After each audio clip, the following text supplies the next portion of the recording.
नमस्कार दोस्तों, एक बार की बात है। एक राजा के राज्य में महामारी फैल गई। चारों ओर लोग मरने लगे।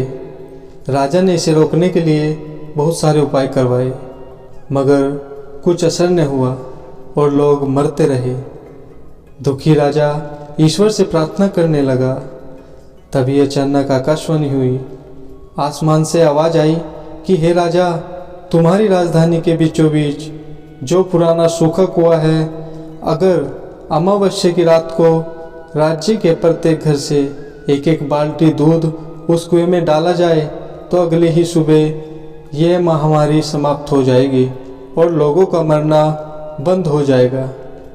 राजा ने तुरंत ही पूरे राज्य में यह घोषणा करवा दी कि महामारी से बचने के लिए अमावस्या की रात को हर घर से कुएं में एक एक बाल्टी दूध डाला जाना अनिवार्य है।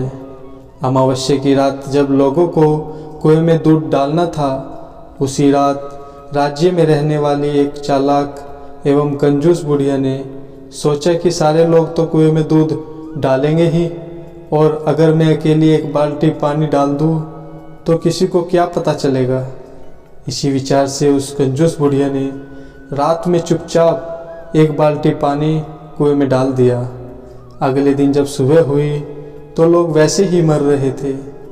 कुछ भी नहीं बदला था, क्योंकि महामारी समाप्त नहीं हुई थी। राजा ने जब कुएं के पास जाकर इसका कारण जानना चाहा तो उसने देखा कि सारा कुआं पानी से भरा हुआ है। दूध की एक बूंद भी वहाँ नहीं थी। राजा समझ गया कि इसी कारण से महामारी दूर नहीं हुई और लोग अभी भी मर रहे हैं।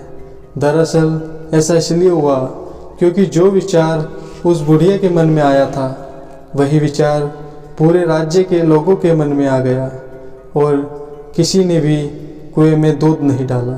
दोस्तों, जैसा इस कहानी में हुआ वैसा ही हमारे जीवन में भी होता है। जब भी कोई ऐसा काम आता है जिसे बहुत सारे लोगों को मिलकर करना होता है, तो अक्सर हम अपनी जिम्मेदारियों से यह सोचकर पीछे हट जाते हैं कि कोई न कोई तो कर ही देगा, और हमारी इसी सोच की वजह से स्थितियाँ वैसी की वैसी ही बनी रहती है। अगर हम दूसरों की परवाह किए बिना अपने हिस्से की जिम्मेदारी निभाने लग जाए तो पूरे देश में ऐसा बदलाव ला सकते हैं जिसकी आज हमें ज़रूरत है। धन्यवाद। जय हिंद, जय भारत।